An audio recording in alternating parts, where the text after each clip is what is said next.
Alhamdulillahilladzi bi ni'matihi tatimmus sholihat. Allahumma sholli wa sallim ala nabiyyina Muhammad. Rabbi shrah li sadri wa yassir li amri wahlul 'uqdatam min lisani yafqahu qawli. Ya muqallibal qulub tsabbit qalbi ala dinik. Allahumma la sahla illa ma ja'altahu sahlan wa anta tajhalul lazna idza syi'ta sahlan. Dararamang palawargi sadayana. Sararehat sadayana. Alhamdulillah sararehat. Saha nu nyehatkeun urang sadayana teh? Allah Subhanahu wa taala. Sanes bupati, sanes pak kades, sanes anggota dewan, sanes. Tapi sanu nyaatkeun urang sadayana, Allah Subhanahu wa taala. Urang ucapkeun hamdalah alhamdulillahirabbil alamin. Alhamdulillahirabbil alamin. Palargi sadayana, mudah-mudahan sehatna urang ayeuna ieu janten modal kangge urang beramal sholih. Lajeng mudah-mudahan tepangna urang Allah ridho janten jalana ka surga Allah Subhanahu wa taala. Amin ya Allah rabbal alamin. Palargi sadayana izin abi wios ku bahasa Indonesia nya. Ya. Tausiahna. Mun para asatid yang saya hormati, semuanya ulama kesepuhan yang saya hormati, barakallahu fikum. Saya akan memulai obrolan pagi ini dengan satu pertanyaan kepada ibu bapak semuanya. Ibu bapak ini yang duduk di sini semua mau umurnya panjang? Mau panjang umurnya mau? Semuanya kompak mau? Mau 300 tahun cukup? Gak mau? Gak mau 300 tahun? Gak mau? Kenapa tadi katanya mau panjang umur? Ibu, bapak, izin. Sepanjang saya keliling ke desa-desa, saya menanyakan hal yang sama. Ibu, bapak mau panjang umurnya? Semua kompak mau umurnya panjang. Tapi ketika ditanya 300 tahun, gak mau Pak Agung. Gak mau, kenapa? Kelamaan. Kenapa? Karena di alam bawah sadar kita tahu dunia ini bukan tempat tinggal, betul? Dunia ini tempat meninggal. Kampung halaman kita bukan Rancatungku. Kampung halaman kita bukan di sini. Ini bukan tempat kita kembali. Kita akan meninggalkan ini desa yang namanya Rancatungku, kita akan tinggalkan. Orang-orang akan lupa dengan kita. Seperti itu. Dan kita tahu secara tidak di alam bawah sadar tuh kita tahu bahwa kampung halaman kita bukan di sini, tapi di kampung halamannya Nabi Adam alaihi salam. Di mana kampung halaman Nabi Adam teh? Surga, bukan di Pamengpet ya, Langonsari, bukan. Nabi Adam tinggalnya di surga. Itulah tempat kita kembali jamaah semuanya. Nah, di surga tuh enak. Gak ada lagi gelisah. Gak ada lagi sakit-sakitan, kelaparan, kehausan. Gak ada lagi tagihan Bang Emok gitu ya, kalau di warga-warga banyak gitu ya. Gak ada lagi masuk rumah sakit gitu kan ya. Kenapa ketawa pada punya hutang Bang Emok? Yang punya hutang semoga Allah lunasi semua hutangnya. Amin. Termasuk saya juga punya ya. Amin. Nah ibu bapak semuanya, itulah tempat kita berpulang. Kita akan muda selamanya, sehat selamanya, kaya selamanya. Cuma kita sering tertipu oleh fitnah dunia. Seperti itu. Nah palargi semuanya, gitu kan ya, akan jadi momen yang indah. Dalam hadis diriwayatkan, kematian itu ada dua jenis. Satu yang su'ul khotimah, dua yang husnul khotimah. Kalau yang husnul khotimah, Allah akan kirimkan malaikat untuk mencabut nyawa. Dan malaikat itu akan membacakan ayat ini Bu Pak, ketika seorang yang husnul khotimah meninggal. Ya ayyatuhan nafsul mutmainnah, tahu? Irji'i ila rabbiki radiyatan mardiyah fadkhuli fi ibadi wadkhuli jannati. Ayat terakhir surat Al-Fajr. Malaikat akan membacakan ayat itu, wahai jiwa yang tenang. Ini yang buat yang akan meninggal nih. Wahai jiwa yang tenang, irji', kembali, pulang. Uih ke surgamu, ke rumahmu tuh, di surga tuh, pulang. Akan indah ya Bu Pak, ketika kita meninggal nanti ada yang membacakan ayat itu. Semoga kita semua di sini yang meninggal dan akan meninggal wafatnya husnul khotimah. Nah terkait surga, semuanya mau masuk surga? Semuanya mau masuk surga? Sama, saya juga mau. Maka jaga Bu Pak, jaga tauhid kita agar kita bisa masuk surga kelak. Dalam hadis riwayat Muslim diriwayatkan oleh Nabi Muhammad SAW, man mata wa huwa ya'lamu annahu la ilaha illallah dakhalal jannah. Barang siapa yang mati, ini bakal mati nggak nih yang di sini nih? Bakal Bu Pak. Kita ini camat, calon mati. Barang siapa yang mati ya'lamu, dalam kondisi mengilmui, meyakini, mengamalkan, mendakwahkan kalimat la ilaha illallah, dia masuk surga. Sepanjang kita punya tauhid, sepanjang kita punya kalimat la ilaha illallah, kita akan masuk surga. Maka ini kabar baik, insya Allah semoga kita semua masuk surga dengan tauhid itu. Maka jaga tauhid kita, jangan cemari dengan limbah-limbah dosa musyrik. Kalau ada keinginan minta sama Allah, mau jadi anggota dewan, mau jadi bupati, jangan pergi ke dukun. Dukun aja dah yang jadi anggota dewannya. Jadi minta sama Allah. Wa qala rabbukum ud'uni astajib lakum. Minta sama Allah. Ada keinginan, minta sama Allah. Ada hajat, minta sama Allah. Itu ciri-ciri kita bertauhid. Banyak orang yang jauh dari Allah, dia gak bahagia. Ada masalah sedikit, gak ingat Allah, ingatnya makhluk, stres, gelisah, bunuh diri. Betul? Ini rugi Bu Pak, orang yang kayak gitu gak bahagia karena dia gak kenal siapa Allah. Ma'rifatullah, dia gak tahu siapa Allah. Padahal Allah yang selama ini ngurus kita. Sepakat? Ibu Bapak, kalau sholat sering baca surat An-Nas, Al-Falaq. Favoritnya pendek daripada surat Al-Mulk, panjang ding gitu kan. Tunduh kayaknya. Nah Ibu Bapak sadarilah di ayat pertama surat An-Nas. Qul a'udzu birabbin nas, katakan aku berlindung kepada Allah Robbin nas. Tahu nggak Rob itu apa artinya? Robbun, yang memelihara. Aku berlindung kepada Allah yang memelihara. Allah yang memelihara kita. Ngapain kita sibuk minta sama makhluk yang tidak memelihara kita? Pak Agung kan saya dipelihara, ku bos saya di pabrik ngegaji saya. Enggak Bu Pak, itu rezeki dari Allah. Ini kejadian yang akan menimpa kita kalau kita jauh dari tauhid. Izin Bu Pak, saya ada cerita, ini kisah nyata ya. Semoga jadi pelajaran untuk kita semua. Ini siapa namanya, masih ingat? Siapa namanya ini? Pak Agung apa? Agung Yan Susan ya. Saya Agung Yan Susan, saya warga desa Kiang Roke. Saya sedih Bu Pak. Di bulan Desember kemarin ada musibah di desa kami. Ada warga kami gantung diri Bu Pak. Beliau gantung diri di kondisi di rumah. Sebetulnya pendatang beliau itu.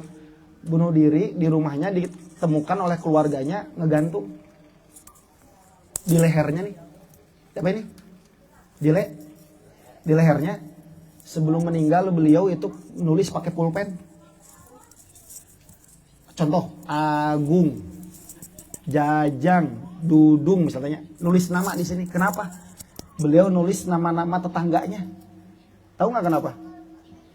Karena kecewa kepada tetangganya. Beliau meninggal, dikabarkan stres karena tidak bisa bayar hutang Bang Emok. Nah Bang Emok ini kan tanggung renteng ya. Kalau nggak bisa bayar, yang lainnya harus ikut bayar. Betul? Nah jadi kecewa, marah. Sebelum bunuh diri tulis nama-nama tetangganya. Inilah Bu Pak contoh ya. Ketika kita jauh dari tauhid, betul?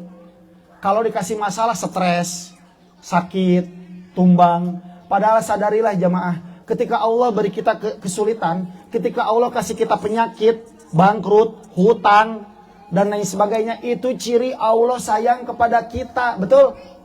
Kenapa? Ini kata Nabi bukan kata saya. Kata Nabi Muhammad SAW, Idza ahaballahu qauman ibtalahum. Kalau Allah cinta kepada seseorang, kepada kaum, Allah akan uji dia. Di sini pada punya hutang? Punya. Saya juga punya. Punya penyakit? Pernah punya penyakit? Punya. Pernah punya pengalaman anak nakal bikin masalah? Mungkin pernah. Wallah, pernah ada yang jatuh, kacugak dan lain sebagainya. Kalaupun kita mengaku pernah, itu ciri Allah sayang kepada kita kalau kita beriman. Jadi bersyukurlah kalau ada yang datang ke sini membawa masalah di kepalanya. Ya, semoga masalah itu membuat kita menjadi dekat kepada Allah, menjadi sering meminta kepada Allah. Dan ada orang wafat husnul khotimah gara-gara diberi masalah oleh Allah. Ada orang wafat husnul khotimah, wafat dengan kalimat terakhir la ilaha illallah ketika dia diberi sakit oleh Allah, sehingga dia ingat terus Allah. Ya Allah, meninggal. Semoga kita wafat membawa kalimat tauhid dan wafat husnul khotimah tidak membawa dosa. Amin ya rabbal alamin. Ibu Bapak, bahasan kali ini saya tidak akan panjang lebar, mungkin 30 menit 40 menit. Cuma begini, saya mau nanya, ini malah nurani ya, dari dulu lubuk hati yang paling dalam. Ibu kalau tinggal di rumah, mending seandainya bisa tidur malam, Mending tidur di teras, mending tidur di kasur. Kasur, sepakat. Lamun tinggal di rumah, mending yang ada listriknya, mending yang nggak ada listriknya. Mending listriknya. Kalau tinggal di rumah, mending yang ada atapnya, mending yang bolong langsung ke langit. Artinya semua di sini ingin kalau hidup itu nyaman, betul? Semua yang ingin kalau tinggal di dunia ini pengen nyaman, pengen tenang, rumahnya gak kena hujan, gak kena banjir, ada selimut, ada kasur, betul? Begitulah juga dengan kehidupan kita kelak di alam kubur. Kita harus punya cita-cita hidup nyaman di alam kubur. Ini bakal masuk alam kubur kan nih semuanya nih? Bakal ya. Ada golongan di pemahaman Islam bahwa alam kubur, menolak alam kubur itu, mohon dikoreksi bahwa sebetulnya alam kubur itu ada. Ibu, di Rancatungku Pak, kita paling tinggal 70 tahun, 90 tahun, 80 tahun, 60 tahun. Tapi di alam kubur kita nggak tahu berapa ratus tahun kita akan tinggal di sana, betul? Goib. Maka di kesempatan ini saya ingin mengajak kepada para wargi semuanya, milikilah kuburan dengan kelas terbaik. Alam kubur.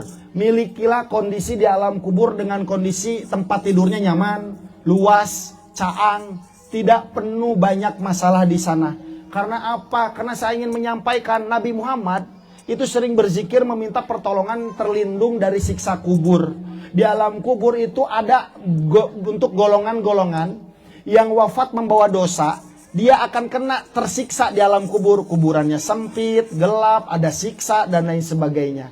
Ibu, bapak mau kena siksa kubur?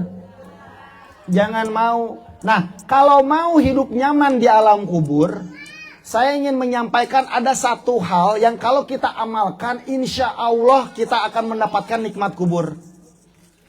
Kuburan yang luas, sejauh mata memandang luas. Kemudian dalam riwayat lain disebutkan di alam kubur akan Allah datangkan makhluk yang sangat indah menemani kita sampai nanti hari kiamat. Dan makhluk tersebut adalah amal solih kita, bacaan Al-Quran kita. Kemudian dan lain-lain sebagainya. Kalau mau alam kubur kita nikmat, enak. Ya, bayangkeun gampang malah kalau di kamar tuh ada selimutnya ya. Ini mah gambaran dunia ya. Ada selimutnya nyaman, hangat, tenang, gak ada rudal lewat, gak ada bom, tenang, nyaman. Kalaupun mau itu, perjuangkanlah itu ketika kita di dunia. Milikilah amal solih yang bisa membuat kita bahagia di alam kubur. Gak ada yang mau kan ibu tinggal di kamar dikunci 20 tahun di kamar poek, sempit, gak ada udara, gak mau kan? Bayangkan nama itu Nah bagaimana caranya? Apa amal-amalnya? Banyak. Amal untuk kita mendapatkan nikmat kubur tuh banyak. Tapi saya ingin fokus kepada satu hal. Karena mau ngebahas seperti mah bisi lamiting. Saya ingin fokus kepada satu hal adalah apa amal itu? Milikilah anak yang solih. Milikilah anak yang soleh, muncul bahasa Sunda namanya. Milikilah anak yang golongan dari muslihin, yang soleh. Kenapa? Itu akan membuat kita nikmat di dunia dan di akhirat. Ibu, bapak, enak tuh kira-kira lamun gaduh budak solehnya. Urang lamun maot, ngamat nu mandikeun, anu nguruskeun, mulasarakeun, nguburkeun itu ku anak nyalira. Enak tuh kira-kira. Enak dong ya, daripada ku batur. Lamun urang nuju cicing gitunya, dongkap murang kali. Ngakhidmat urang, mencetan, mangyeseukeun, maturan segala rupina ku murang kali. Enak tuh kira-kira. Enak. Apalagi kalau anak soleh kita sering mengirim uang transfer gitunya bulanan, enak kan? Enak. Tapi bukan itu patokan utama anak yang soleh, Bu Pak. Sebaik-baik anak yang soleh adalah ketika orang tuanya meninggal, pahala amal-amal soleh anaknya itu mengalir kepada ibu bapaknya di alam kubur. Ketika kita meninggal, nanti di yaumul mizan, ditimbang pahala dan dosa, tiba-tiba buak pahalanya gede itu mana? Ternyata amal-amal soleh anaknya. Nah di kesempatan ya ibu, bapak, milikilah ya anak yang soleh. Apa keutamaan anak yang soleh? Pertama, dalam hadis riwayat Muslim nomor 1631 dari Abu Hurairah radhiyallahu anhu, Rasulullah SAW bersabda, "Idza matal insanun qata'a amaluhu illa min thalathatin." Jika seseorang meninggal dunia, maka terputuslah amalannya kecuali 3. Ini semua pasti banyak yang tahu, betul? Kecuali 3. Min sodakotin jariyatin, dari sedekah jariah. Wa ilmin yuntafa'u bihi, dari ilmu yang bermanfaat. Ini yang paling indah untuk pembahasan hari ini. Wa waladin solihin yad'u lahu, adalah doa anak yang soleh. Ibu bapak semuanya, doa anak yang soleh itu luar biasa. Pak Agung cuma doa. Abi mah yang diumrohkeun kumurang kali abi mah. Abi mah yang dipangmasirkeun mobil abi mah. Abi mah alim doa. Hati-hati, jangan remehkan doa, Bu Pak. Jangan remehkan doa. Termasuk kita ya, dimintai tolong saudara-saudara di Palestina, tulungan atau burudak Palestina, atau orang teboga duit jangan transferna. Abi mah ngen tiasa doa, tong bilangin. Jangan bilang cuma doa. Wallahi jamaah, ad-du'a'u wal ibadah. Doa adalah ibadah, dan itu ibadah yang menjadi senjata orang-orang beriman. Doa adalah sesuatu yang berharga untuk kita sebagai orang tua. Bisa jadi kita sekarang masih hidup dengan doa anak yang soleh yang masih hidup. Yang lagi hutang tiba-tiba lunas hutangna. Yang lagi sakit tiba-tiba sembuh sakitna. Yang ada cita-cita bisnis omsetna pengen naik tiba-tiba lancar bisnisna. Bisa jadi itu dari doa anak yang soleh. Gak semua anak mau ngedoain orang tuanya jamaah. Bahkan dalam satu riwayat disebutkan, ini mohon maaf untuk matanya saya belum hafal, tapi saya mendapatkan ini dari guru kami. Di alam kubur ada malaikat yang sedang memecut ibunya, orang tuanya. Cetak, cetak, cetak, cetak, dipecutan, tak, tak, tak, tak, tak. Sampai malaikat pemecut itu diem. Bu, kebayang dipecutnya. Saya yang dengar pantau nyeri, kamu dipecut, betak, nyeri. Ini orang bingung yang disiksa. Kenapa kamu diem, gak mecut saya? Apa jawaban masih malaikatnya? Itu karena doa istighfar anakmu tuh di ranca tungku tuh. Tuh di dunia tuh. Ini karena doa istighfar anakmu bisa gugur siksa kubur teh. Ulama berpendapat siksa kubur seorang orang tua itu bisa hilang dengan istighfar anaknya. Maka ini wallahi jamaah beruntung kalau kita punya anak solih. Dan anak yang solih itu pasti satu paket, dia akan mendoakan ibu bapaknya. Ibu mau didoakan anaknya? Mau? Kita sendiri sering gak ngedoakan ibu bapak kita? Itu. Apa yang kita perlakukan kepada orang tua kita, maka anak kita akan memperlakukan kita kurang lebih seperti itu. Maka doakan orang tua kita kalau misalnya anak kita, kalau pingin doa anak soleh dari anak kita. Nah, jadi keutamaannya seperti itu Bu Pak. Bisa jadi ini kita ada masalah nih sebagai orang tua, selesai masalah nanti. Nah, kok bisa selesainya? Bisa jadi dari doa anak yang soleh. Maka milikilah anak yang soleh, Pak Agung. Abi kumaha tuh tegaduh murang kali. Kumaha atuh. Jangan berkecil hati. Karena anak di sini definisinya juga ketika kita mengkhidmat seorang anak. Anak yatim kah? Anak siapalah. Dia berdoa, itu pun bisa masuk fadilah ini. Allah Maha Adil. Makanya yang gak punya anak misalnya ingin mendapatkan fadilah ini, dia tidak bisa mendapatkan. Jadi kawan-kawan semuanya berjuanglah. Berjuanglah untuk memiliki anak yang soleh. Tapi anak yang soleh kebanyakan tuh langka lahir dari orang tua yang sering maksiat. Maka langkah pertama yang harus kita perjuangkan adalah kitanya harus soleh juga, betul? Dan datangnya Anda ke majelis ini adalah ikhtiar Anda semua termasuk saya untuk menjadi orang yang soleh. Untuk mempelajari ilmu agama. Untuk mempelajari mana yang haram, mana yang halal, mana yang subhat, mana yang dan makruh dan lain sebagainya. Semoga dengan datangnya kita ke sini ini menjadi amal soleh yang akan mengantarkan kita dan anak kita menjadi golongan yang soleh. Amin. Nah, apa keuntungan anak yang soleh lagi Bu Pak? Ya, nanti kita bahas bagaimana mendidik untuk mendapatkan anak yang soleh. Ini bahasannya anak soleh karena saya diundangnya ada saudara kita baru disunat nih anak-anak gitu kan ya. Seperti itu.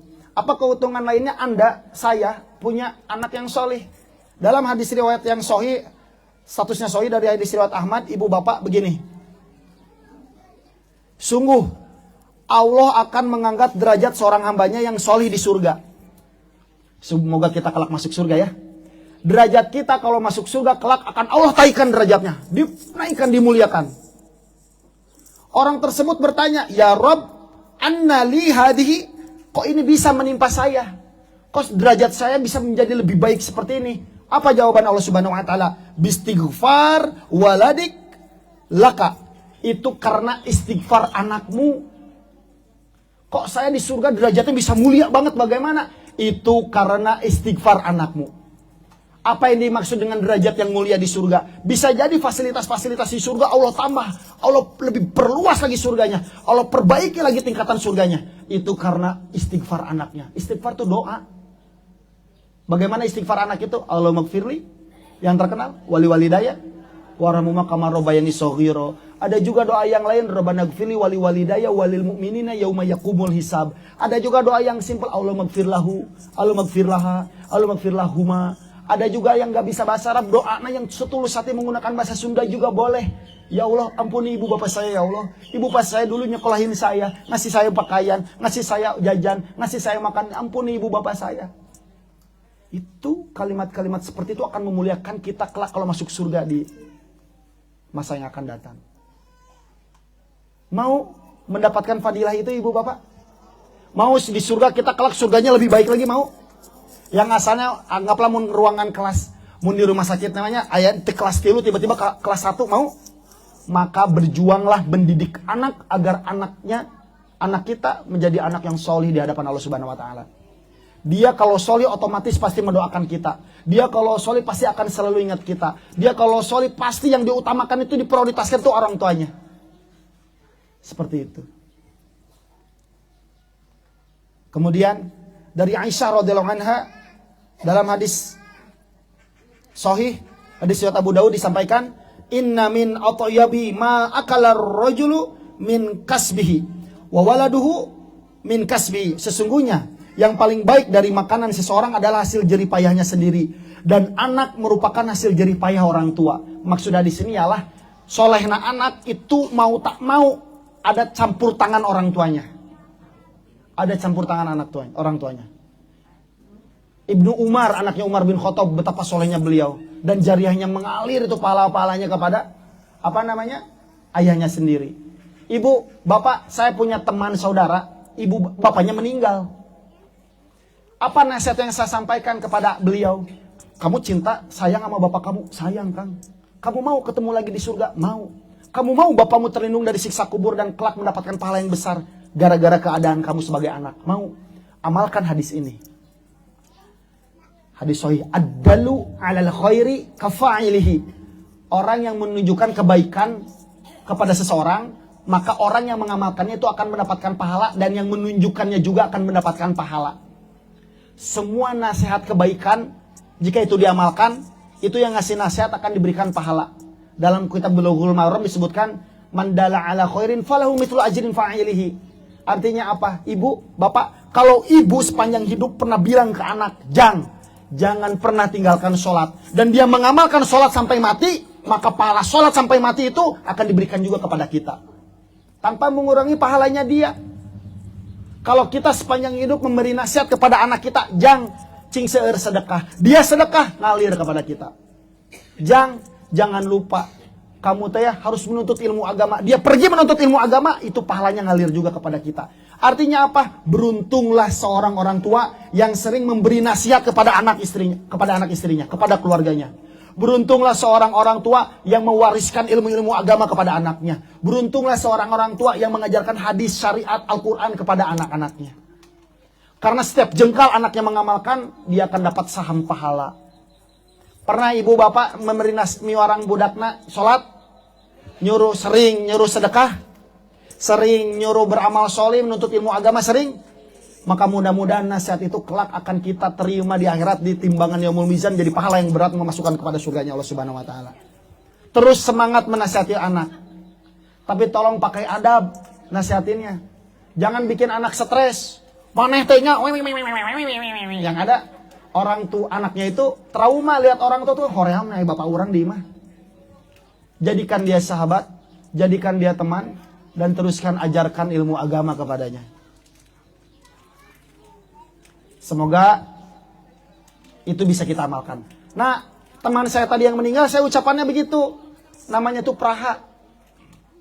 Itu sepupu saya. Dek, kamunya ke bapak kamu, meninggal ayahnya, paman saya.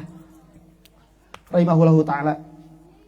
Kalau kamu sayang sama bapak kamu, dari kamu kecil sampai gede, apa nasihat bapakmu, ingat-ingat, amalkan kepada anak. Kalau kamu mau bertemu lagi dengan bapakmu di surga. Kalau kamu ingin melindungi bapakmu dari dari siksa kubur dan lain sebagainya. Dan jangan lupa istighfar. Untuk bapak ibu bapamu. Itulah keutamaan memiliki anak yang solih, ibu bapak semuanya. Saya berharap seberesnya kita berjumpa di sini, kita bisa lebih semangat lagi untuk menemui anak kita ya. Mendidik anak kita, menyayangi anak kita. Jangan tong jauh-jauh ti mama. Hayu orang soleh babarengan. Da urang mah diranca tungku paling sabaraha tahun deui. Moal selamanya. Ranca tungku ya. Ranca mulia ranca tungku ya. Seperti itu ya. Insya Allah diamalkan. Insya Allah. Nah, pertanyaan selanjutnya, bagaimana caranya mencetak anak yang solih? Ini ilmu memang saya juga sedang belajar mengamalkan, tapi kita amalkan bersama-sama. Yang pertama, bagaimana cara mencetak anak yang solih? Ini untuk Ade Khairon Muazzam Nasrullah ya. Untuk orang tuanya juga bisa kita amalkan. Pertama yang bisa kita lakukan adalah amalkan ayat ini. Tadi saya baru menyampaikan, wa qala rabbukum ud'uni astajib lakum. Innal ladzina yastakbiruna an ibadati sayadkhuluna jahannama dakhirin. Mintalah kepada Allah, berdoalah kepada Allah. Kalau nggak mau doa itu neraka mengancam tuh. Kalau nggak mau doa dia orang-orang yang sombong. Allah benci orang-orang yang malas berdoa. Doa jamaah. Cara pertama mencetak anak yang soleh adalah doa. Mayyahdillahu fahuwal muhtadi. Barang siapa Allah berikan petunjuk, maka dia akan menjadi orang yang mendapatkan petunjuk. Maka minta kepada Allah. Pak Agung temen tau dah hidayah mah turunnya. Betul bisa jadi, tapi minta itu yang Allah mau, bukan berarti Allah butuh doa kita, bukan. Kita yang butuh hidayah Allah, kita yang butuh kekuasaan Allah, maka mintalah kepada Allah di setiap doa kita. Minta kepada Allah, banyak doa itu. Pak Agung abis main bahasa Indonesia, silakan ya Allah, misalnya anaknya Ujang ya, si Ujang ya Allah cing jantan kenjaminu soleh, boleh. Tapi sebaik-baik doa adalah doa yang ada di Al-Quran dan As-Sunnah di hadis. Tahu doa ini? Rabbi habli minas solihin, tahu? Coba saya ingin dengar, cek di hafalannya. Bagaimana? Itu doa Nabi Ibrahim, Pak, Bu. Dan itu ada di surat As-Saffat ayat 100. Doa siapa itu? Nabi Ibrahim. Anak Nabi Ibrahim saroleh itu saya tanya. Ismail alaihissalam, Ishak. Ya, tuh. Perbanyak doa itu ibu, bapak. Karena itu investasi kita. Tapi Pak Agung abita datos maca ieu Robi habli minas solihin, ribuan jutaan kali Pak Agung. Tapi kenapa anak saya masih terjebak di narkoba Pak Agung? Kenapa ini anak saya masih gaul sama teman-temannya tuh yang suka zina tuh, yang sering open BO, yang sering main judi, yang bukan apa baliut. Kenapa Pak Agung? Padahal saya tuh udah baca Robi habli minas solihin, jangan pernah menyerah. Karena itu ujiannya sabar. Saya pernah punya teman, Bu Pak, sama seperti itu. Dia hampir menyerah sebagai orang tua, capek, budak kurang teh kieu wae. Masalahna ieu itu, jangan menyerah. Terus doa. Ikhtiar, doa. Karena yang ngasih masalah Allah, yang ngasih solusi juga Allah Subhanahu wa taala. Jadi jangan pernah lepas lisan kita dari hari ke hari adalah doa tadi Nabi Ibrahim apa tadi? Robi habli binas. Ya Rob, anugerahkan kepadaku seorang anak yang soleh, yang termasuk orang-orang yang soleh. Seperti itu. Ada juga doa Nabi Zakaria dari Quran surat Ali Imran ya. Ayat 38. Robi habli min ladunka dzurriyyatan thayyibatan innaka sami'ud du'a. Ini doa Nabi Zakaria. Ini Bu, Pak, para nabi aja minta doa anaknya soleh. Karena para nabi tahu itu investasi akhirat terbaik yang pol. Bayangkan. Ya Rob artinya tuh ya, berilah aku dari sisi engkau seorang anak yang baik. Sesungguhnya engkau maha mendengar doa ya Allah. Tuh ada tawasul dari Asmaul Husnanya Allah Subhanahu wa taala. Engkau maha mendengar ya Allah. Ya Allah berikan saya anak yang soleh. Ya Allah berikan anak yang soleh. Ngemis bupa, ngarengek. Pak Agung dah anak kami mah soleh. Sudah hafal Al-Quran, tukang tahajud. Jangan pernah berhenti doanya. Jangan kegeeran. Ingat, penentu seseorang masuk surga atau tidak, itu nanti salah satunya di ujung, Bu Pak. Ada anak-anak hafal Quran di ujungnya murtad itu ada, Bu Pak. Di zaman Nabi pun ada. Ada anak-anak yang ahli masjid di ujung-ujungnya tiba-tiba akan dukun gitu kan. Ada yang dulunya soleh tiba-tiba jadi tukang dukun. Betul? Maka tetap waspada. Sekalipun anaknya secara zohir terlihat solih, jangan pernah stop doa-doa tadi yang baik untuk anak kita. Nabi saja minta doa, anaknya soleh. Ya, kita Nabi bukan. Hutang papalatak, surga can jelas. Maka jangan mau kalah beramal seperti Nabi Ibrahim dan Zakaria alaihissalam. Juga ada lagi yang utama ini. Dari Abu Hurairah radhiyallahu anhu. Hadis riwayat Abu Dawud. Hadis Hasan. 3. Salah satu doa watin. 3 doa yang mustajab. Mustajabatun. La syakka. Fihinna da'watul walidi wa da'watul musafiri wa da'watul mutallum. Ada 3 doa mustajab yang tidak diragukan lagi itu kemustajabannya. Pertama, doa mustajab nih ibu, bapak. Yang pertama, doa orang tua. Yang kedua, doa orang yang safar, yang bepergian. Yang ketiga, doa orang yang terzolimi. Ini hadis fakta, Bu Pak. Ini hadis fakta menimpa saya pribadi. Punten. Doa orang terzolimi ya. Saya dan istri saya pernah terzolimi. Suatu ketika kami dizolimi oleh seseorang. Sakit hati, Bu. Kemudian saya minta kepada Allah, ya Allah beri dia pelajaran, ya Allah beri dia hidayah, ya Allah. Tolong ya Allah. Hati saya sakit. Apa yang terjadi setelah itu? Seminggu kemudian usus buntu, Bu Pak. Saya nggak doain sakit-sakitan ketabrak truk, entahnya. Beri hidayah ya Allah, beri dia pelajaran ya Allah. Sakit usus buntu. Dan setelah itu ada peningkatan-peningkatan dalam dirinya, dalam beragama. Artinya doa itu yang terzolimi itu mustajab. Saya juga manusia biasa, pernah dialog sama seseorang tapi nadanya naik. Anggota dewannya kadang nyolot gitu lah karena suatu urusan yang berhubungan dengan kemasyarakatan. Tapi saya ingat hadisnya, bisa didoakan untuk padugu. Udah gue saya minta hampura.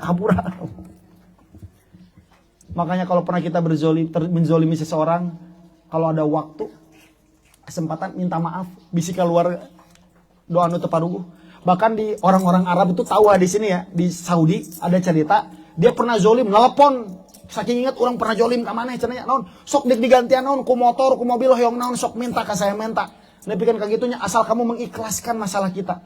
Sampaikan kagitunya karena ku sieuna eta ku zolim gitunya. Pagung abis itu kumate pernah zolim sering ya teh. Ngagibah batur kumatunya. Minta maaf. Tapi kalau misalnya kita ngegibah orang lain, kalau kita minta maaf malah jadi turun masalah lain, malah jadi ambek pas ya, doakan dia. Kalau hitungannya begitu ya, lebih baik jangan doakan, minta maaf, omongkan kebaikan di kebanyak orang tentang dia. Si fulan mah bager, jelema bager, abi bala pernah ngomong salah, eta teh jelema bager mah. Doakan. Itu orang yang zolim. Yang kedua orang yang safar, bepergian, musafir. Kalau ibu pergi nih ke kota Bandung, kemana? Banyak doa. Tadi amalkan doa yang tadi, Robi habli binaso. Ibu sedang terzolimi, bapak sedang terzolimi, sedang bepergian, terusnya doa, wah kombo tati luanana. Doana mustajab. Udah orang tua, Anda orang tua, bepergian, lagi dizolimi, doana mustajab. Nah yang tadi yang di awal, doa orang tua, jamaah, minta sama Allah. Anda kan orang tua kebanyakan di sini ya. Kelihatan mah agak jarang anak kecil. Kalau Anda dan saya orang tua, doa yang banyak kebaikan untuk anak-anak kita. Jangan pernah terucap celetukan yang mendoakan buruk bagi anak kita. Anak kita misalnya bandel gebugin temannya misalnya, anak setan, jangan. Udah orang jadi setan tiba-tiba. Nah tanukan. Misalnya belegug mana jangan. Dasar siapa jangan. Kalau Anda marah, latih lisan kita. Kalau anak kita bontongor, misalnya ada masalah, ya Allah, mana sedih doa kencing soles ya mana. Baik, walaupun bari gegerinya begitunya. Doakan yang baik-baik. Ya, kalaupun terlanjur beletuk kalimat yang salah, kalimat yang buruk, langsung minta tobat sama Allah Subhanahu Wa Taala. Ya Allah, koreksi ya Allah, punten ya Allah, punten. Karena anak adalah ujian. Bisa jadi kelakuan anak akan menguji kita, keimanan kita, dan menguji lisan kita. Ngaduan itu paruguh teh. Nah kayak gitu. Oke? Jadi tadi yang pertama untuk mencetak anak yang soleh adalah doa. Kapan doanya? Incer doa-doa yang waktunya mustajab. Ketika sujud, faktiru doa. Wa huwa sajidun faktiru doa. Ketika sujud dalam sholat. Baca doa-doa tadi. Tapi niatnya jangan baca Quran. Karena ini kan bagian dari ayat Quran ya. Bacanya itu doanya, lafadznya gitu loh. Rabbi habli minas sholihin. Rabbana gfirli wali walidayya wal mu'minin yauma yaqumul hisab. Allahumma gfirli wali walidayya warhamhuma kama rabbayani shaghira. Ketika hujan turun, itu doa orang tua, maaf, untuk anak yang soleh. Rabbi habli minas sholihin. Rabbi ja'alni muqimas sholati wa min dzurriyyati rabbana wa taqabbal. Rabbana hab lana min azwajina wa dzurriyyatina qurrata a'yun. Lagi turun hujan, lagi musafir, kemudian apalagi dan lain sebagainya. Lagi ke Mekah di Raudhah. Saya punya pengalaman ada orang tua pergi umroh, eta ngadoa bebeakan bupa anaknya benang kasus narkoba, tobat bener izin Allah. Jadi jangan pernah menyerah. Oke? Yang kedua, tadi yang pertama yang kedua, orang tua selalu memperbaiki diri kitanya nih.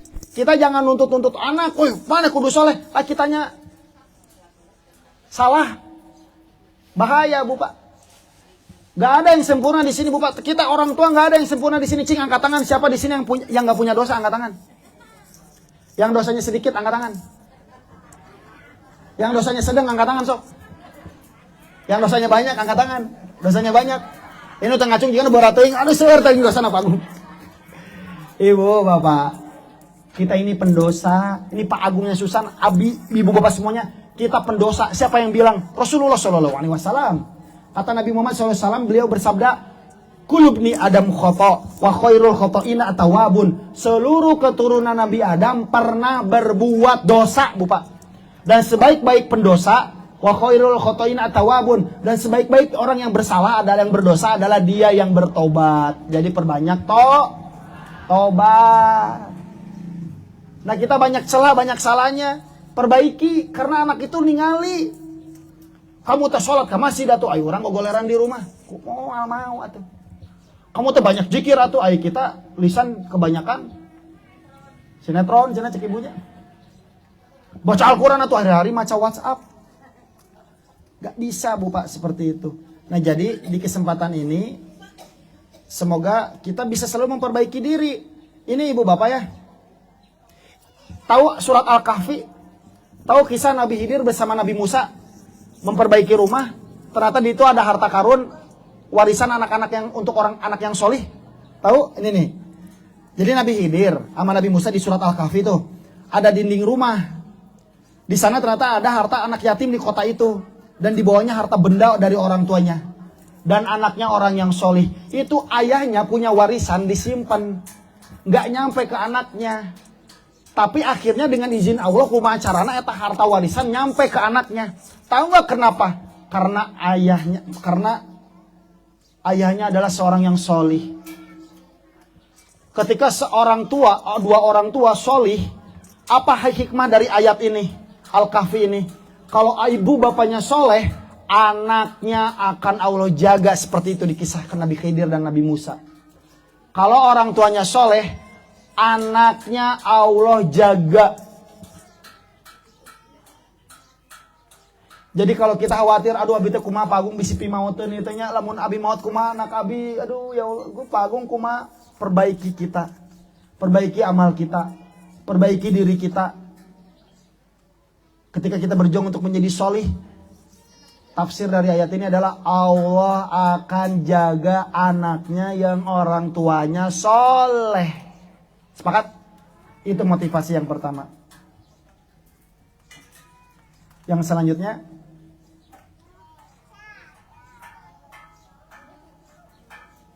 oh ini, maaf, saya tambahkan. Ibu tahu Umar bin Abdul Aziz yang disebut sebagai khalifah kelima? Khalifah zaman dulu orang soleh. Setelah Khulafaur Rasyidin, sekian generasi ada khalifah yang soleh, pemimpin umarah yang soleh. Namanya Umar bin Abdul Aziz. Beliau pernah menyebutkan begini, Bu Pak. Ini bukan hadis ya, bukan sahabat, bukan tabiin, bukan tabiut. Umar bin Abdul Aziz menyampaikan rahimahullah taala, ma min mu'minin yamutu illa hafizahullahu fi aqibihi wa aqibihi. Setiap mukmin yang meninggal dunia di mana ia terus memperhatikan kewajibannya kepada Allah, maka Allah akan senantiasa menjaga anak dan keturunannya seperti itu. Anda mau anak-anak Anda jadi hafiz Quran, tuh turunan ke anak 7 turunan, maka kitanya harus soleh. Anda mau anak kita 7 turunan semuanya jadi ulama, jadi orang soleh, kemudian orang yang baik, maka mulai dari diri sendiri. Pak Agung, kumaha tuh orang tua saya kafirnya, saya tetap muslimnya di generasi pertama, mulai dari diri sendiri. Mungkin Anda pernah merasakan, orang tuanya dulu orang yang soleh, kerasa ke Anda ayeuna. Minimal kalau bapaknya soleh ulama, itu anaknya itu malu kalau udah macam-macam. Pak Agung, tapi abi kan bukan ulama, kumatunya abi ilmu agama terbatas. Kejar ilmu agama. Jangan beralasan di usia muda, atau tapi mah usia muda sibuk, atau tapi mah usia tua pesese dan lain sebagainya. Kejar ilmu agama, gak ada alasan. Thalabul ilmi fardhatun ala kulli muslimin. Menuntut ilmu itu wajib hukumnya untuk setiap muslim. Gak disebut muslim tua, muda, enggak, yang kaya, yang miskin, enggak. Semua muslim wajib menuntut ilmu agama, dan menuntut ilmu agama adalah pintu awal menuju gerbang kesolehan. Man salaka tariqan yaltamisu fihi ilman, sahalallahu lahu bihi tariqan ilal jannah. Orang yang datang ke majelis ilmu seperti ini jalan kaki, Allah akan mudahkan dia masuk surga. Kenapa? Allah akan jadikan dia faham ilmu agama. Man yuridallahu bihi khairan yufaqihu fid din. Kalau ada orang menuntut ilmu agama, rajin menuntut ilmu agama, senang menuntut ilmu agama, Allah akan berikan dia kebaikan. Itu kata Nabi. Apa kebaikannya? Bisa jadi kebaikannya anaknya 7 turunan soleh semuanya. Maka kita perbaiki diri. Bagaimana caranya? Yang paling gampang wahyola. Perbanyak menuntut ilmu agama. Perbanyak menuntut ilmu agama. Itu awal muasal dari segala bentuk amal solih. Kata Imam Bukhari ya, al ilmu qoblal qawli wal amali. Ilmu adalah sebelum kita berkata dan beramal. Ilmu dulu nih, ilmu agama dulu nih. Jadi kalau ada pengajian-pengajian nanti di masjid-masjid terdekat, di komunitas, datang. Niatnya apa? Pak, ya Allah, abi datang ke pengajian, ya Allah, abi yang anak abi soleh, abi kena soleh heula. Oke? Semoga yang datang di pengajian ini semua keturunannya Allah solehkan. Amin. Nah, yang selanjutnya, yang ketiga, tadi yang pertama doa. Yang kedua, memperbaiki diri orang tuanya, betul? Terakhir, ini pembahasan yang terakhir. Yang ketiga, pendidikan agama sejak dini. Pendidikan agama sejak dini. Ibu, Pak, budak kami mangkewe diajar agama na pesantrennya usia 20 tahun. Jangan. Susah, Bu, Pak.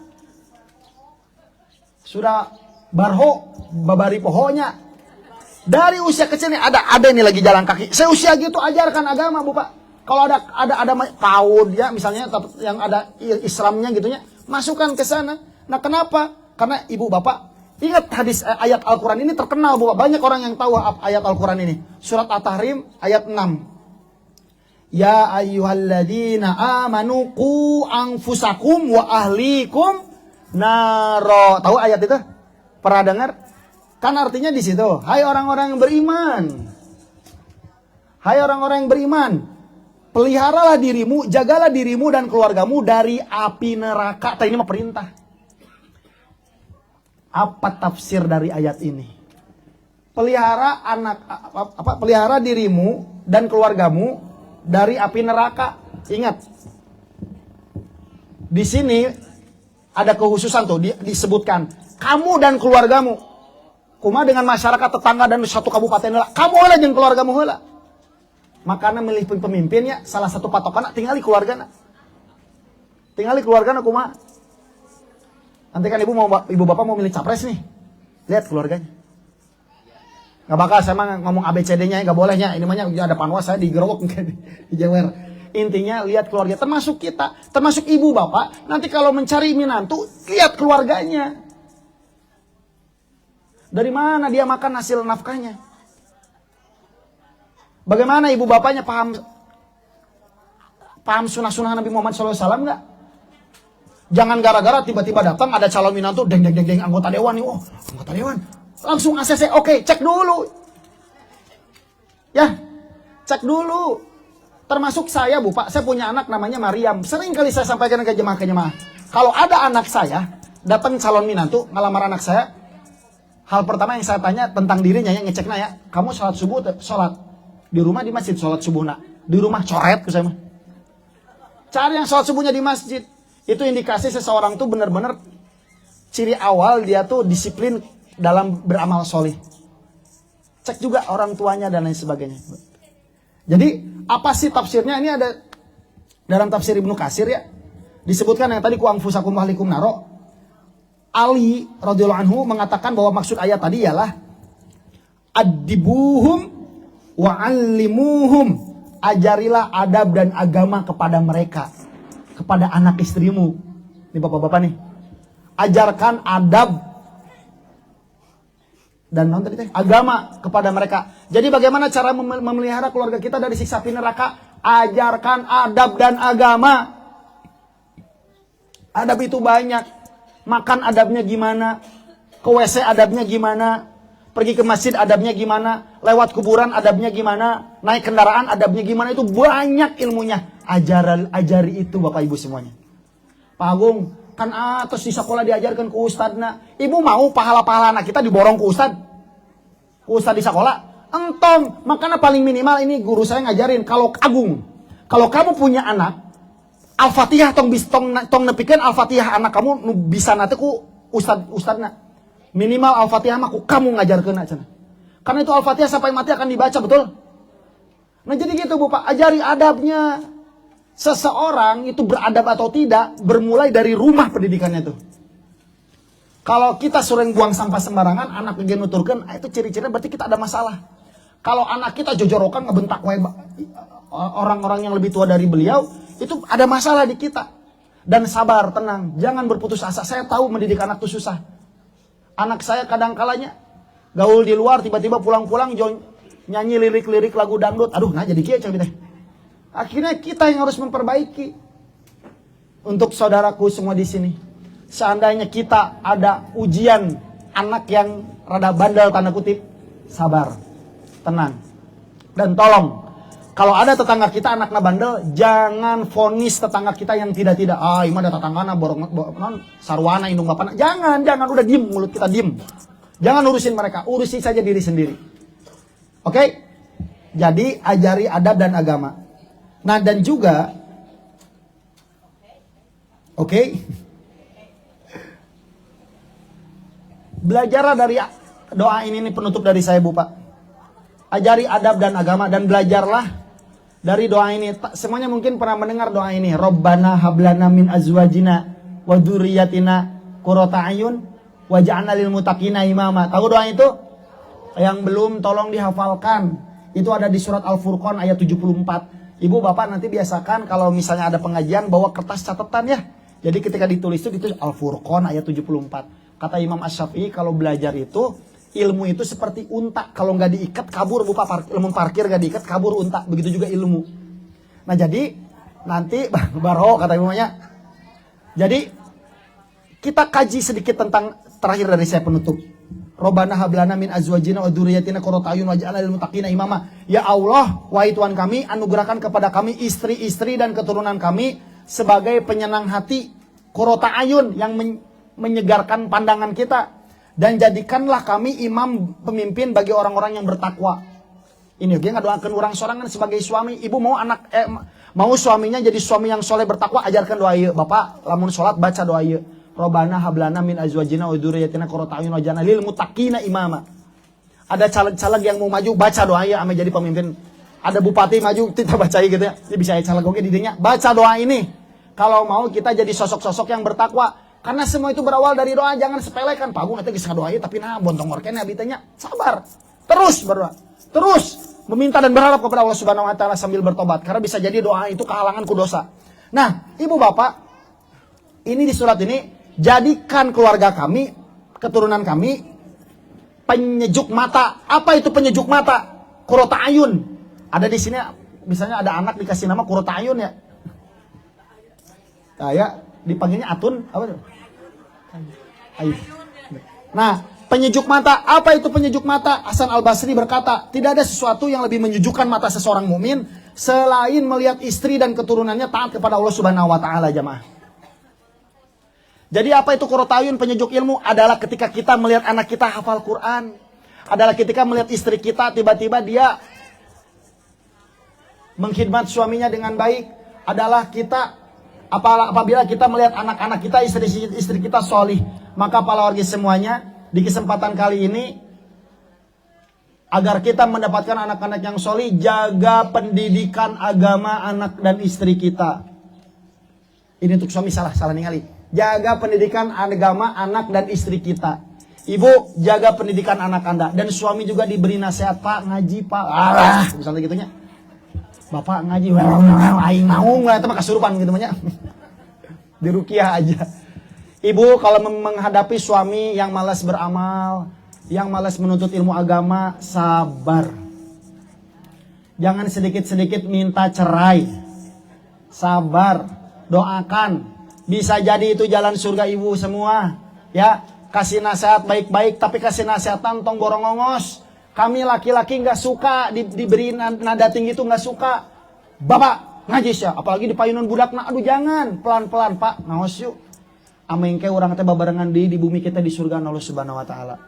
Gitu, pelan-pelan. Amung orang mau misalnya lagi stres, udah tenang dulu, doakan. Ya Allah, ya Allah, ya Allah. Dulu saya pernah berdakwah untuk mengajak seseorang kebaikan di dakwahan lisan, Pak, Bu, hese pisan. Ternyata taluk nanon ku doa, ya Allah, liliskeun hatena, ya Allah, lilis ternyata. Oh, itu pelajaran untuk kita semua. Ibu, Bapak, boleh Anda bercita-cita anaknya ingin jadi dokter, jadi abri, jadi petani, jadi kepala desa, jadi anggota dewan, silakan. Tapi pastikan dari cita-cita semua itu ada embel-embel tukangna. Polisi yang hafal Al-Quran, TNI yang hafal hadis, petani yang senang berdakwah, dokter yang paham syariat, yang tidak jauh dari agama. Karena itu benteng terbaik untuk anak-anak kita, ibu bapak semuanya. Jamaah semuanya, ini kabar yang harus Anda tahu semua. Di Kabupaten Bandung, sekarang banyak masalah-masalah remaja yang sedang terjadi. Ada masalah judi online, ada masalah open BO, tahu open BO? Pergi ke pelacuran tapi dia pesan lewat internet. Yang 300.000 Bapak, jadi jebret jinah langsung. Apa gue mau mungkin anak saya mah ada boga duit. Hati-hati. Anak-anak sekarang ini ya, yang semoga mereka diberikan hidayah oleh Allah Subhanahu wa taala. Kalau mau zina nggak punya duit, bisa kumaha carana coba? Keluarkan dompet, angkat KTP, foto selfie, cetrek pinjol pakai zina. Itu pinjol riba, dosa pertama. Kedua, zina dosa katilu. Kedua. Ya, ngaburudul Bapak. Makanya hiji dosa biasanya nutur-nutur ke hanapna. Aya hiji dosa riba, jebret ke hanapna turun-turun teh dosa di. Maka jaga anak kita. Istri saya, tambahannya. Istri saya dokter Bapak, pido anaknya sekarang sedang pendidikan di Alisan. Di RSAS sedang pendidikan dokter kandungan. Nanti ibu bapak, ibu khususnya kalau mau pergi ke dokter kandungan cari dokter perempuan ya. Kan kalau ke dokter kandungan maaf ya kadang-kadang punten bagian privatnya kan diobok-obok tuh. Jangan diberikan kepada dokter laki-laki bapak-bapak punten. Lain pada istri saya perempuan ya punten. Ulama ada yang berpendapat hukumnya itu terlarang. Ke dokter kandungan laki-laki seketika di kabupaten tersebut, di daerah tersebut ada dokter perempuan. Nah, istri saya dokter sebelum sekolah pendidikan, istri saya dulu ngasuh warga yang terkena penyakit HIV, penyakit HI. Nah di sana saya melihat WA-annya gitunya, aduh dokter nyeri, tulungan dokter ini masih muda Bu Pak. Kok bisa ada anak muda kena HIV? Setelah ditelusuri itu anak muda ternyata dulu kerja ke Bali. Di Bali pacaran. Ini laki-laki pacarnya sama laki-laki lagi, kapatil, benang HIV, kabawa ka dia, diobatin. Tapi itu jadi jalan hidayah Bu Pak. Dia jadi lebih dekat kepada Allah. Karena kesehatannya drastis, tuk, seperti itu. Semoga setiap orang dari kita, terkhusus orang yang terjebak dalam maksiat yang terkena HIV mendapat hidayah dari Allah Subhanahu wa taala. Kalau Anda menemui pasien HIV di lingkungan kita, jangan dikucilkan. Jangan, karena mereka itu tidak menular, patoel-toel menular. Justru kita harus didekati dan diberikan motivasi. Karena nggak seluruh orang HIV itu kena gara-gara seks bebas. Bisa jadi kercicing tiba-tiba berobat, suntikannya terbersihkan bisa jadinya.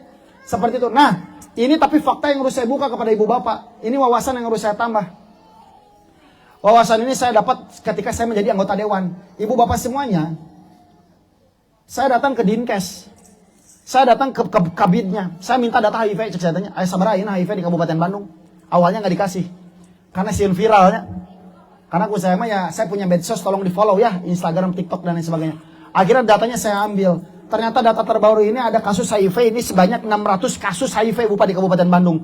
Sebelumnya dari angka 200 naik ke kasus 600 kasus HIV. Dan kasus HIV itu yang 600 itu yang tercatat. Bagaimana dengan yang tidak tercatat? Penutup dari Abi. Ini agar ibu bapak semakin semangat menyekolahkan anaknya sekolah agama. Dan ini mengintai anak-anak Anda, ibu bapak semuanya, termasuk anak saya. Dari 600 kasus HIV, 50%-nya itu menimpa homoseksual di Kabupaten Bandung. Berarti ada 300 kasus kurang lebih. Dikira kita panggung mah mungkin ya di dia mah ya homoseksual, gak mungkin, datanya ada. Dan ingat, homoseksual menular. Aya nu maco keker gitunya, gaul jeung nu homo bisa jadi homo. Walaupun teu melamai halau teh gitunya. Dia bisa homo, Bu Pak. Sekarang yang homo-homo tuh selalu rada melambai, tidak. Dia homo yang keker oge bisa jadi homo. Dan ini hati-hati, anak-anak Anda sedang dibidik semua nih. Anak-anak Anda yang masih kecil juga sama melalui tontonan. Tahu SpongeBob? Tahu SpongeBob? Tahu Patrick? Tahu Khalid bin Walid? Tahu. Ibu bapak, ada adegan di film SpongeBob. SpongeBob menikah dengan Patrick. Kan dua anak laki, betul? Kemudian punya anak namanya Gary. Itu mengajarkan anak-anak Anda yang masih kecil tenanawan lelaki jeung lelaki mah. Ibu, bapak, anak Anda pegang HP, nonton YouTube, tahu film Cocomelon? Cocomelon, teng teng teng teng teng. Tahu kan? Itu di dalamnya ada adegan, tahu? Nah, kalau ada, ini hati-hati kalau anak-anak Anda nonton HP, ada channel namanya Cocomelon. Itu anak kecil kartun. Ada adegan seorang bayi pergi ke orang tuanya. Ada seorang anak kecil, bayi, pergi ke orang tuanya, bapakna kumisan, indungnya jenggotan. Dan ini mendoktrin anak-anak kecil kita yang masih kecil. Hati-hati. Jangankan anak-anak Anda, kita aja yang gede-gede gini diarah. Kumaha carana menyimpang. Dan ingat Bu Pak, itu baru homoseksual. Belum yang jadi homoseksual 50% kasusnya. Dan kasus tertinggi kedua yang kena HIV itu adalah ibu-ibu hamil, sob. Kok bisa ibu-ibu hamil? Apakah semuanya pelacur? Tidak. Lah kok bisa 20% kena HIV? Karena bapaknya jajan, Bu Pak. Bapaknya open BO. Nah, tak aya di dia mah, cuma sebaik-baiknya pertahanan untuk keluarga kita, jaga baik-baik keluarga kita dengan ilmu agama. Terus kita jangan kegeeran, wah mungkin Pak Agung anak saya mah. Jangankan kita nih, saya wae anu sehari-hari ceramah kieu, saya sieun Bu Pak, anak saya jeung istri saya katularan. Makanya jaga baik-baik. Nah, jadi itu yang terjadi di kita Bu Pak. Semoga kita diberi kekuatan untuk mendidik anak kita menjadi anak yang solih. Amin. Untuk Dek Khoiron Muazzam Nasrullah. Ya, ini teh murang kalinya Pak Jajang ya. Dan Bu Sofa. Semoga Adinda dijadikan anak yang soleh dan bertakwa kepada Allah Subhanahu wa taala. Ibu, Bapak, Abi minta maaf jika ada kesalahan dalam tutur kata. Abi bade tutup ieu majelis. Itu terus kesekian kalinya ceramah di dianya. Berarti doa Abi dikabul kapungkur. Ya Allah, mugian kebi patepang deui di majelis dongkap deui nya. Abi bade ngadoa deui mugia urang ket tiasa patepang deui di majelis anu sae, majelis ilmu agama. Anu mudah-mudahan janten ilmu diamalkeun kangge ibu bapak khususna kangge Abi. Ibu bapak nya tong hilap tadi 3 amal serta can ditutup. Kalau mau punya anak soleh, yang pertama adalah doa orang tua.